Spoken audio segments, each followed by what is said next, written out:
Manchita! Hello mga kababayan! This is Brian. Top energy. Hello mga kababayan! This is Brian. You are watching again my vlog. Finally! Hay nako, after 5 days, nakapag-upload na ulit tayo ng ating bagong vlog dito sa Croatia. Okay, yan na nga yun. Char!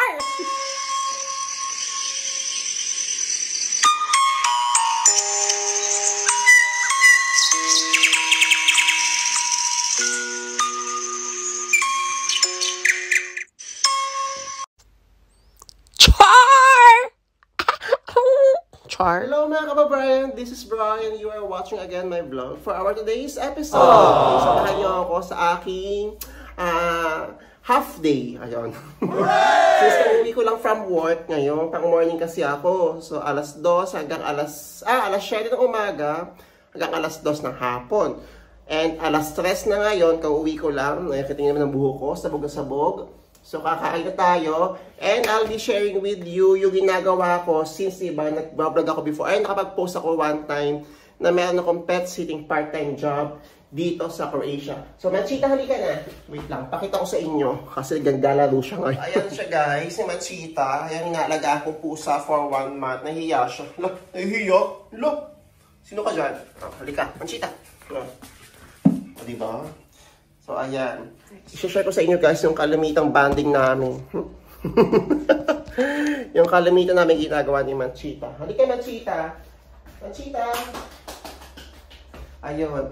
And by February 11 yata, kukunin na siya ng may-ari dito sa akin. So nakakatuwa kasi, ano kasi ako guys, dog and cat lover talaga ako kahit ng bata.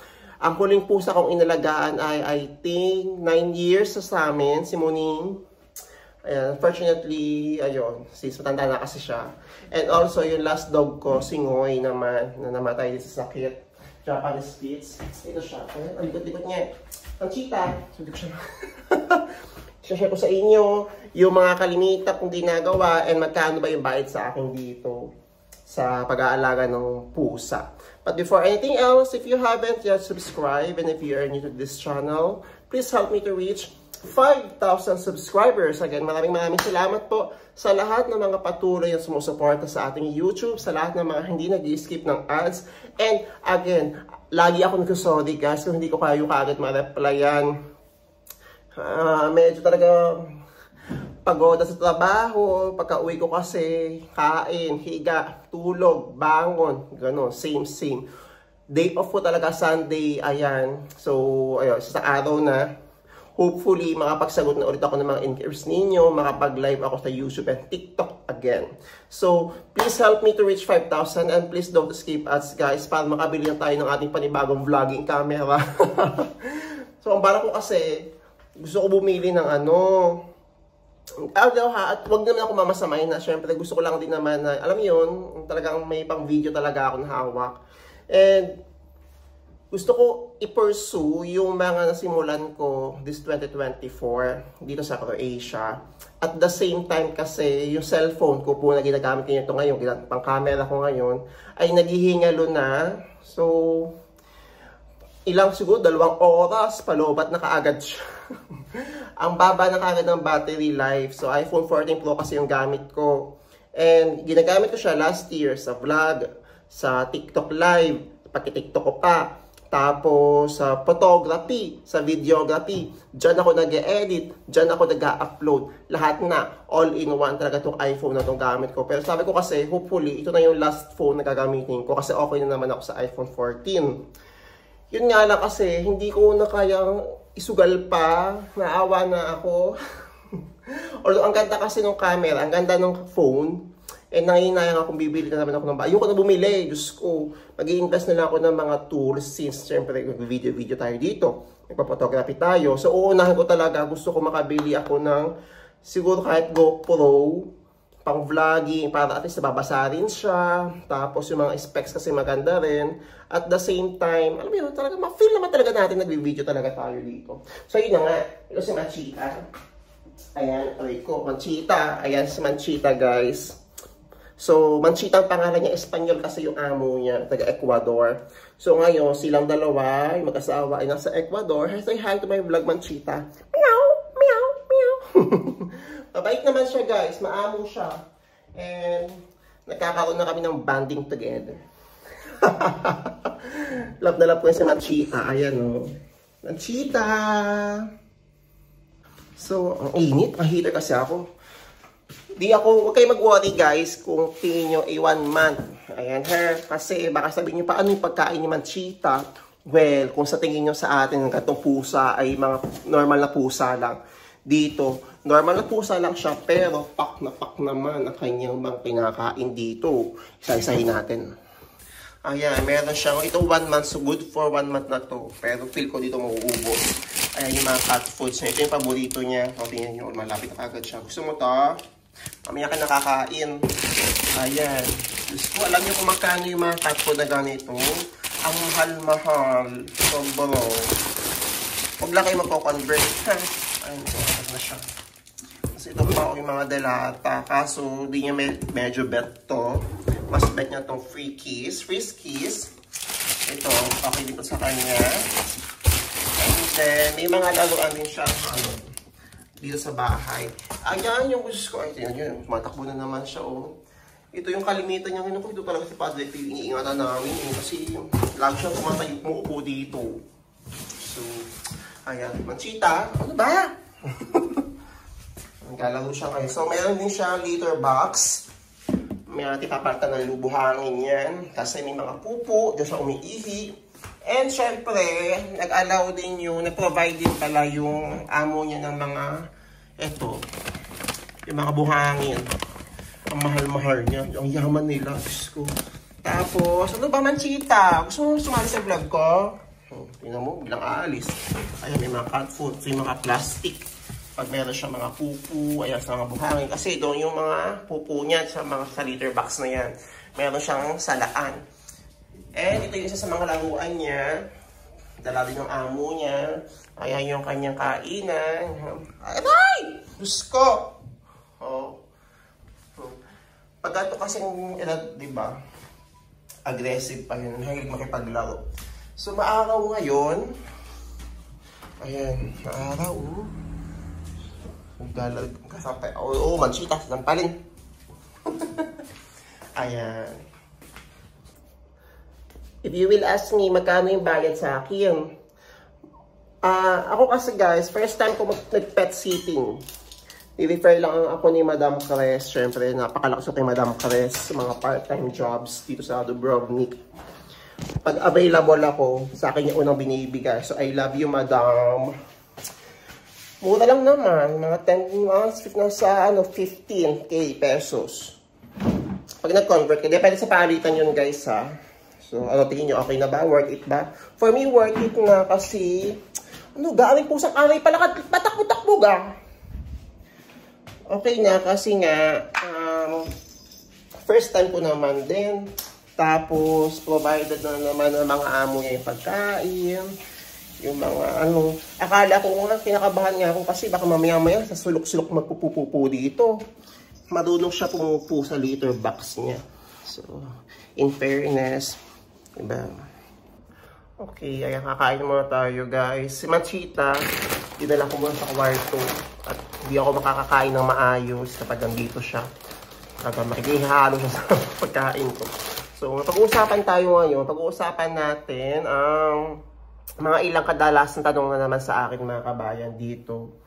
Lalo na, ito na, malapit na naman, mag-summer, ilang buwan na lang. Yan. Dumating na ba ang inyong mga working permits? Dumating na ba ang inyong mga visas? Ayan. So, kapit lang tayo mga kababayan, ha? Kapit lang tayo, guys. Lalabas at lalabas din yung mga hinihintay natin. This year, huwag kayo mag-alala. Makakapag-Croatia kayo this year. I-claim natin yan. Okay. Ang kadalasan tanong sa akin, kalimitan pala, ito recently, mga tanong sa akin, from the Middle East, pwede ba raw mag-resign kahit hindi tapos ang contract sa Middle East? Well, ako kung ako yung tatanungin kung ako yung magpa-follow sa standard, kailangan talaga, kasi case-to-case basis yon. Kapag nag-apply kayo pa Croatia, kailangan, lalo kung sa Middle East kayo, kailangan valid yung inyong resident ID. Ngayon, di ba kadalasan kapag nag-end of contract kayo, matik, expired na rin yung resident ID. So, ayoko naman kayong payuhan na, tumakas kayo, ganun-ganun. Pwede kayong makapag-resign guys, kahit hindi tapos yung kontrata, hanggat papayagan kayo ng inyong employer dyan sa Middle East na mag-resign. Okay? Alam ko marami din namang tumakas. Okay, wala namang sisisi doon. Pero, yun nga, hanggat kaya mag-resign, and then, make sure nyo talaga na valid ang inyong resident ID. Kasi kailangan po na hanggat sa lumabas ang inyong mga visa, ay kay valid dapat ang inyong ID. Yun ang advice sa akin ng agency ko ha. Advice sa amin. Kailangan talaga as much as possible, mula mag-process ka hanggang sa lumabas ang inyong visa, makaalis ka, valid, o kahit hanggang lumabas lang yung visa mo, valid ang inyong resident ID. Okay? Pangalawa, bakit daw ang mahal-mahal ng mga processing ngayon? Okay, hindi matapos-tapos na tanong sa akin ng mga kabayan.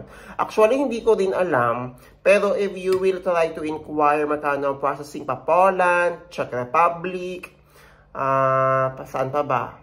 Basta any Schengen, then kayo po yan sa Middle East, diba? Ang mahal. Si Croatia, ang pinakamura before, kung hindi ako nagkakamali. Nagmahal lang din siya simula nung mag-Schengen si Croatia. And I think isa sa mga factor din na kung bakit nagtaas yung placement fee, aside from the demand, syempre tumaas yung demand ng mga trabahador sa Croatia. Okay. Ang isang kwento sa akin ng agency ko, isa sa dahilan bakit di nagtataas yung processing nila pa Croatia. Kasi yung iba nga ay umaalis lang din naman na walang paalam. Tumatakas, sumiliba sa ibang part ng Schengen. So, dati, before daw, sagot ng employer ang plane ticket, sagot ng employer, walang processing fee, parang Pilipinas, ganun. Pero simula na yun nga, nagdagsaan yung mga pagtakas daw. Advice sa akin yun ha, paano sa akin, sabi lang sa akin, since in-orientate naman kami before ako mag-apply, kaya ganun yung processing fee, kasi nga, tumatakas yung iba. At the same time, yun nga, kung if you will compare sa other processing fee ng other Schengen, same. Mahal din talaga. Umaabot ng 100K. And, ako naman sa inyo, guys, for me lang ha, kung talagang gusto nyo makapag-apply bound here o sa ang bang bansa yan, make sure na ready kayo financially. Okay? Yung hawag nating, kung makakahintay naman ng Croatia makakahintay naman. Hindi naman aalis ang Croatia dito. Ang lang, kasi baka mamaya mahal-mahal ng mga processing fee, tapos malulubog kayo sa utang, diba? To be honest guys, hindi naman ganun kalakihan ng sahod dito sa Croatia. Although, mahirap kita sa Pilipinas, pero yun nga, hindi yung expect ninyo na kapag ang processing fee ninyo nasa 100,000, ay 100,000 din ang sahod ninyo. Hindi. Tandaan ninyo, euro din po ang gastos nyo dito, kaya same lang din. Mataas lang talaga yung palitan. Ayan, kumakain tayo. Nagutom talaga ako, Diyos ko. 1 week, 1 week na kami puro supply, delivery. Hindi ko makikita bakit kaya ganun. So, ang next, inquiry. Ayan. Sa akin na ilang mga kabayan. Totoo bang nagtaas na ang sahod sa Croatia? Okay. Sorry. Totoo po, tumaas ang minimum wage, basic dito sa Croatia.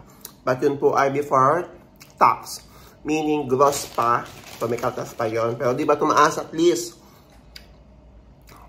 So, starting January 1, 840 euro na yung basic minimum wage before tax yun. Tantayin natin kung magkano ba yung tax. So, siguro ang matitira sa atin nasa mga 750, 730 euros. Ayun. Pero hindi naman lahat yun yung starting. Depende sa position mo, depende sa trabaho, yung offer. Yan lang yung basic. So, may iba dito sumasahod na 1,000. Net na yun, ha? Yung iba, 800 net. So, depende sa employer. And yes, yun, 840 na po ang basic minimum wage dito sa Croatia. So, yun lang guys. Short vlog lang to. Kasi nga, iniipon ko yung mga pwede ko pang i-content para naman everyday may upload ako. Kasi nga, matindi pa kakailangan ko. Sa mga mag-i-sponsor po. Para po sa aking vlogging camera. And sabi ko kasi sa sarili ko, magkisipag ako mag-upload this 2024. Kasi wala lang, may gusto ko patunayan sa sarili ko. Makapalimukha, ganun. And ayun nga, sayang din naman kung di ako mag-upload, diba? Tapos, ayun, hopefully na makabili ako ng bagong vlogging camera ko this year. Hagat buhay pa tong cellphone ko. And I'm really looking forward na ma-meet kayo guys, sa mga nasa Pilipinas, sa mga nasa Middle East. Mababasa ko po ang inyong mga message. Pasensya na po kung wala talaga akong reply. Talagang, ay Diyos ko. Yung mga kabayan dito, winter, bakasyon, pa-travel. Ngayon, it's my turn naman na mag-work kasi nga, last 2 season akong walang trabaho ng winter. So, wala rin pera, wala rin trabaho. So, nagkitala ako ng summer. Ngayon, I'm really grateful and blessed. Alam ko makakapag-travel ako someday. Travel vlog, yan, mga ganyan. Sa ngayon, kailangan mo talaga mag-ipon. Kailangan mo ng kumayod and makabawi sa lahat ng mga nagastos ko. Kasi nag-allow somehow yung savings ko. Since diba, natatenga ako ng 2 months habang naghihintay ng working permit. So finally, at least, start na ako. Tuloy-tuloy na yung trabaho natin. And I'm really looking forward talaga sa mga opportunities na pwede nating ma-achieve this year. Again guys, please help me to reach 5,000 subscribers. And please don't skip ads. Pasensya na kayo kung ako po ay medyo mapungay na puyat pang umaga. Okay? Wala na tayo. Kaliwali na tayo sa itsura natin. And please help me to reach, don't skip ads guys. Sorry na kung medyo lipad ang utak ko ngayon. Antok na ako. Tapos, ayun, sana matulungan nyo ako ma-reach yung mga goals ko dito sa Croatia. Hihintayin ko kayo. I will see you soon. Magko-collab tayo, magpo-vlog tayo together. Ayan. And, nakakatuwa na talagang padami na yung mga Pinoy dito sa Croatia. So yun, thank you so much guys for watching. If you have any more questions or suggestions, just comment nyo lang. And same day, same vlog, same edit, same upload to. So i-edit ko na kaagad siya kasi gusto ko talaga mag-upload. Walang tayo tigil dito sa YouTube. Chawat. So I will see you guys on my next vlog. Please comment down below sa mga comments, mga contents na gusto nyo pang gawin ko. So that's all for today guys. And see you on my next vlog. Ciao.